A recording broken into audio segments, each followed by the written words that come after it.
Coronavirus right now, the cases worldwide are 17.8 million.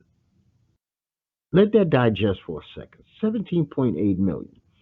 684,000 deaths worldwide. We got 4.6 million cases here in America and over 153,000 deaths. Outrageous.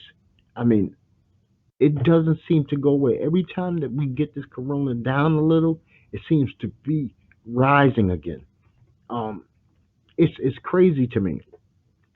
So the FDA said on Wednesday they are open to having these at-home kits that's going to be fast, cheap, and entirely can be done at home. I don't know about you. I have yet to have a COVID-19 test, but I have not felt any effects. I have not been ill, thank God. I have not been feeling anything that they would consider a symptom of COVID-19. My wife has not. So far we've been good. We've been doing our social distancing. We come home, we clean anything that we came from outside with. We wear masks at all times, and I am just hoping that you stay healthy, that you stay well. Now, I want to talk about what have you learned about yourself during COVID-19. And if anybody calls in, this is going to be a question I'm going to post to them, and I'm going to give them the floor. But since I have the time right now, I'm going to talk about it. One, I learned that I like to bake, that I learned to bake some things. So I guess I got caught up in the bullshit and I started baking my own like breads and biscuits, and it's been fun, and I do it like once a week. And so it's a good thing. That's one thing I learned. I also learned that I still love to learn. I love to study. I love to get new information and learn new things. I have also reintroduce myself to music on a grand scale because we've lost television for the most part. A lot of everything that we're seeing is reruns for the most part. So I reintroduced myself to CDs. I have been listening to music. If you listen to Strange Talk with Doc, I have done reviews after reviews after reviews of new CDs that have dropped from all kinds of artists, from music that I don't even normally listen to, and we talked about that earlier, to music that I'm very accustomed to listening to. It's been a beautiful thing. Not the COVID, not the staying at home, not the isolation, not the normal not being able to do things because I would have been on vacation already and been home by now. That I miss.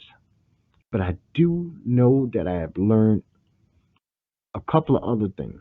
We cannot trust our government. The bad information filters down from the media, the White House, that you have to do your part to figure out what makes sense and what does not make sense. I learned that people are irresponsible. I should have known this before, that they will not stay home. People are not comfortable in their own skin enough to stay in their own home and isolate and social distance, things of that nature. Who we got calling in? Good morning. This is Bones. Hey, Bones. Glad to hear from you, brother. Good. You too, bro. How's things? Everything is pretty good, man. I'm just sitting here, and I made myself a promise. I'm going to shut up and I'm going to ask you a question. And it's a simple question or it could be a hard question, depends. And it's, what have you learned either about yourself or in general? Any hobbies, anything that you have learned recently during this COVID-19 outbreak? Well, I've been learning to play Mr. Fixit. There's a I've been on YouTube a lot, and there's some things that some projects like my lawnmower. I'm not a country guy. I'm a straight city guy. So I've gone online and you know tackle these projects with YouTube, thank God, and so I'm more inclined to, like, of course now, fix things that I normally would just go take it to the shop someplace. And then there's some things that like gardening. Well, my wife started it actually before I did, so that's her thing. So I said next year I'll do something. more back to nature, holistic, and that's pretty much it. And also to family time, you know what I mean? Because I remember as a kid, um, we was family. Nobody was going anywhere. It was pretty much really tight. So we was eating dinner. We're eating dinner every day together as a family at 7 o'clock every day. Let the kids talk about whatever things they got going on in their life or whatever. So it's actually really been really good, kind of like taking it back. Okay, that's a beautiful thing. I'm glad you brought up something I forgot, and that's pretty important in my dialogue, is that I learned that I love fruit. I was not a responsible adult. I did not eat the proper amount of fruit. But since COVID-19, I'm a fruit junkie. I eat a lot of fruit, daily basis. The old apple a day keeps the doctor away type thing. So I'm digesting a lot of fruit, which I wasn't normally doing.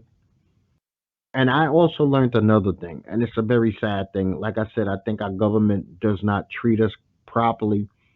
There are a lot of people, and fortunately, I'm going to speak for Bones, and if I'm wrong, he can correct me directly. We're not in the position that we are struggling to eat every day. So stimulus checks and this extra 600 is not make or break for me. And I'm fortunate. I'm fortunate that way. But the government playing around and not allocating funds to the people, their constituents, to make sure that people are in a position to eat and pay their rent. I mean, they said something like 23 million people face eviction by September 1st. That is right around the corner. That is right around the corner. And they have to debate all day and all night if they want to give a second stimulus. And we talking $1,200. That is nothing. What are you going to do with $1,200? Okay, 1,200 extra is fine. But what are you going to do if that's the only 1,200? True. You know, Bones, I got a check back from my car insurance. I think they gave me $18 or something like that because they figured you ain't driving as much. But you know what? It's not like I just didn't go to the mailbox this morning and pick up a brand new bill from my insurance company. You know what, my Yes, the that I was just telling somebody yesterday that about that $1,200. It's equivalent to I hit the number and then I say, "Hey doc, here's your dollar back, but I'm going to take this 3 trillion and put it in my pocket, but I'm going to give you $1 for yeah, I let mean, it allowing me to play the number." It's really a travesty because when people keep again the $600 a week for most people, it's not even enough to pay your monthly expenses. It's just really just to tide you over because you got some people who are making well over that the American standard for what they consider like almost like that's really almost like below poverty level, damn near. The $600, and people need that. And also too, it created. Just imagine if they didn't have the stimulus when they did it, it would have been chaos here because you can't even get food some places. You can't even get basic supplies. And you're playing around with people's thing. I think Mitch McConnell or one of those guys said 600. I mean, the stimulus will last you for 3 months. Man, please, that stimulus is not doing nothing. If that's the thing that you think that's going to be the make or break deal, you in some trouble, big trouble.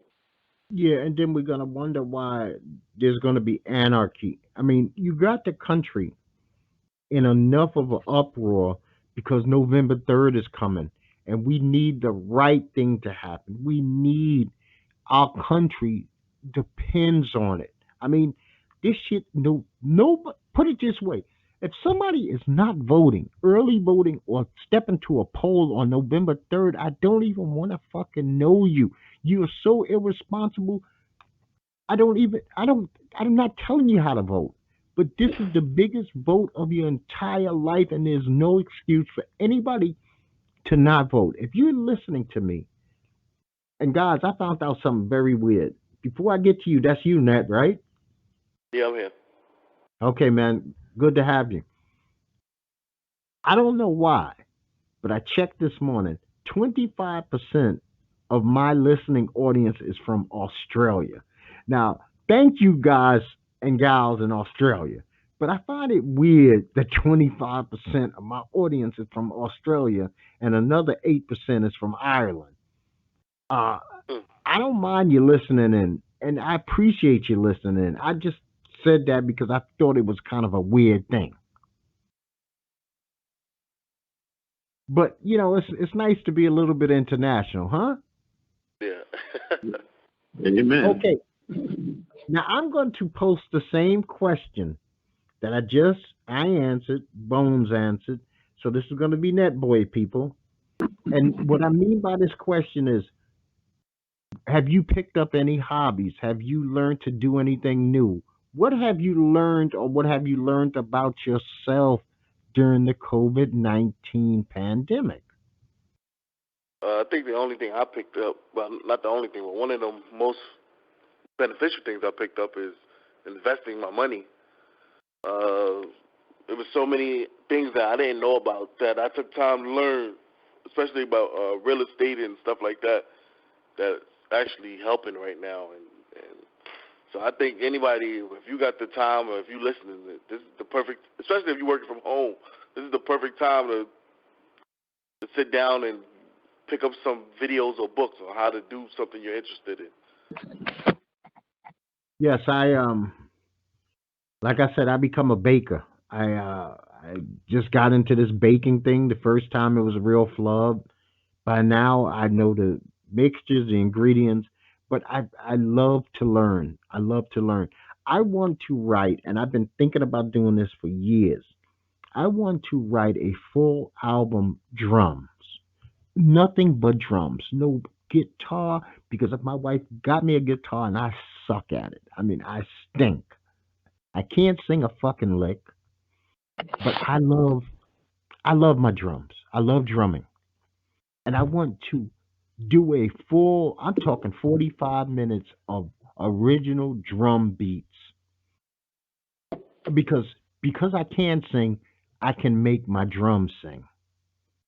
And I can speak through that. A lot of things that I can't speak, I can make them come to life when I'm playing the drums.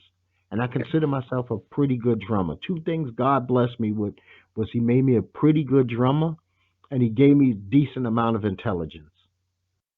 So I'm happy with that. I'm very happy with that.